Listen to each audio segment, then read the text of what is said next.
Hey guys, Scott and Nate from Play Your Court. Today we're going to show you how to hit your forehand like a professional tennis player.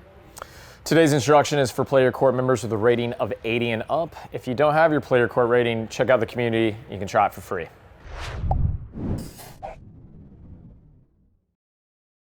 All right, you're ready to take your forehand to the next level. Today we are talking about a phenomenon that we're seeing on the tour by the vast majority of collegiate players, and this is a new technique. Although the primary components are the same of the modern forehand that we've seen, this is some new technique that's going to give you more power, more spin, and enable you to get to the ball quicker. That's right. Guys, also, if you're thinking, man, you know, my forehand's good, but I've kind of hit a wall, or it just seems like I should be able to hit my forehand bigger, this is something you definitely can try out to take your forehand to the next level. So we're not saying the modern forehand is a thing of the past. We're just saying, hey, here's another alternative. This is a great option to try if you feel like you've hit a ceiling with your forehand. All right, let's jump into this. We're going to show you something that's going to help you with the joint position so you can start hitting that next-gen forehand. So with the modern forehand, what a lot of us are used to is getting the racket head to the side of the body and then allowing that racket to get back here so that it drops into the slot, enabling the lag. And that's still a phenomenal source. Sometimes that's referred to a little bit more as the WTA. We'll see ATP still using the modern forehand and dropping closer to their side. But what we're focusing on today is now being referred to as next gen, but we're not talking about drawing back the elbow per se. We're talking about a forehand that we see a whole lot more that focuses on a move with the left and right hand that very simply, if you do it without a racket, you're simply, with your palms together, you're taking them and you're inverting. All right, and this is really what we want to learn in order to accomplish this forehand. As my hands are here, I work this way. Okay, so as we take a look at it with the racket, if I'm setting to hit up my forehand, what happens is I invert and my hand goes out, all right? And it turns this way, okay? Now, the inverted hand on the non-dominant hand is a little bit funky, and it's not something that's intended to last forever. We have seen it, there are players that have had success keeping the hand inverted. The left hand primarily inverts because it helps the right hand find this new joint position. It's very different than just the coil. Taking the racket and getting here is going to feel a little bit funky when you start out. So this inversion of the left will assist it. But in time, it will be ideal that you keep the palm down as this inverts. All right, we're going to take a look now at what it looks like, what the differences are with this next-gen forehand compared to the modern forehand. We're taking a look here at the modern forehand, and although the personal style of Nadal's forehand may be different than Federer's, the biomechanics of their forehands are largely the same. As you can see, Nadal takes the racket back with the racket head pointing up. He's also utilizing the 2 L's in the unit turn,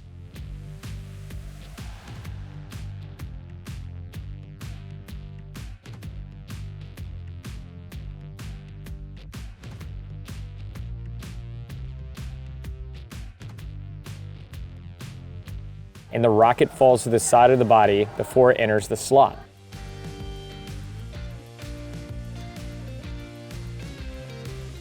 This is where the butt cap is facing towards the ball at a slight angle, and it then enters the lag. These are the major parts of the modern forehand.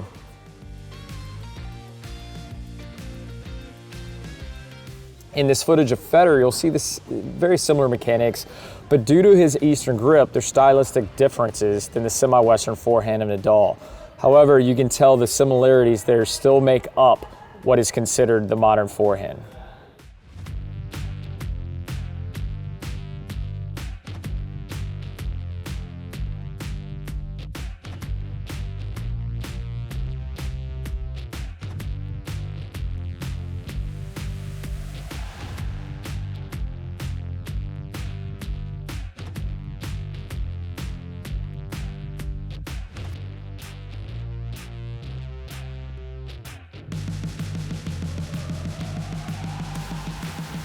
In this next demo, we're taking a look at Simona Halep, and I included her because although the forehand is modern, it operates differently than that of Nadal and Federer's. The style is often referred to as the WTA forehand, and the chief difference here is that the racket does not fall on the side of the body. It continues to travel until the strings face the back wall, and thus it creates a much bigger loop on the swing path. This is something that we commonly see through the WTA, but we also see it occasionally on the men's side in developing players.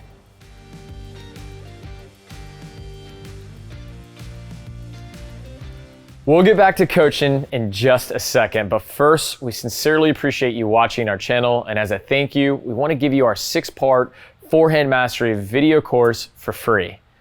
This course will show you how to get more power and spin on your forehand, and we normally sell it for $100. But if you stick around to the end of this video, we'll give it to you for free. All right, let's get back to the coaching. All right, as we take a look at Shapovalov and what is often referred to as the next generation forehand, you'll notice some dramatic differences. Although he initiates the takeback utilizing the 2 L's joint position,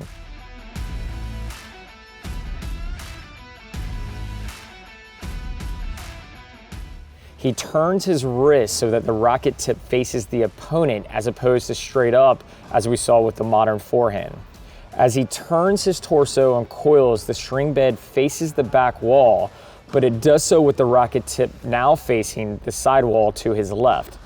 This allows him to create a larger lever and build more momentum to the ball. It also gives him the ability to take the ball from a higher place and still drive it while utilizing topspin. In this final demo, you'll see an up-and-coming junior who has been trained utilizing this next-gen forehand. And what you'll notice is the take back is the same as Shapovalov's.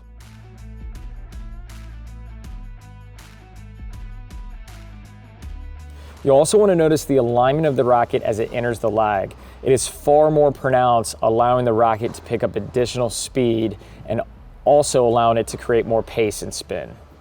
All right, guys, so after taking a look at the next-gen forehand, again, remember, this is just another option if you're thinking, I wish I could generate some more power, or maybe I just plateau with my forehand. This is a great option. The big takeaway for me as a coach is that there's an easy thing to remember to sort of get in the correct joint position, and that's what you showed us with the hand separation, just thinking about both hands simultaneously inverting. I think for those of you picking this up, if you need one major thing that's really going to stick and get you on the right path, that would be it for me as a coach. Yeah, for sure. Like that's the takeaway. This whole video is about understanding that joint position, getting the hands to separate, because it's really hard to break the habit of like a coil, uncoil. If you're used to a unit turn and all these things happening sort of together, this is way different. So why would you want to do this? I guess that's an important piece, right? Because like if the top 3 players in the world between Federer, Rafa, and Novak are all predominantly modern forehands, why? Well, it's just something that we're seeing emerge because of multiple reasons. The first being the game has evolved, it's gotten faster, so the younger crop that's coming through collegiate play,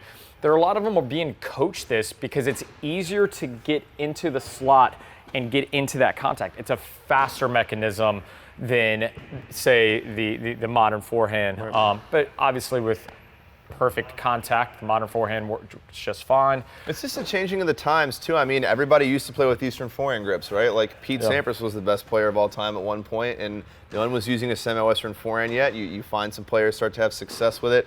In my opinion, the next gen forehand is sort of the next wave of instruction that we're going to be following as coaches for high-level players. I think so. We'll see. More and more. I don't think the modern's going anywhere permanently, but it'll be interesting to kind of see how it weeds out. And the last positive here is with that next-gen forehand, it's just getting more leverage. You're starting higher above the ball. It's giving you a longer lever, getting you out to the ball. Therefore, it's creating a little bit more power, a little bit more spin, but that doesn't mean that every next-gen forehand is being hit harder than a modern forehand. That's true. Guys, hopefully this helps. Give it a try. Also, as always, we want to hook you up down in the comments section. We've got a forehand course that talks about everything forehand, not just next gen. So check that out. We normally sell it for $100, but we appreciate you watching, so we're going to give it to you for free. And also, we say this in every video because it's super important. If you're not in our community and you play tennis, you're messing up. Go try it for free. I promise you'll enjoy it. See you guys soon in the next video.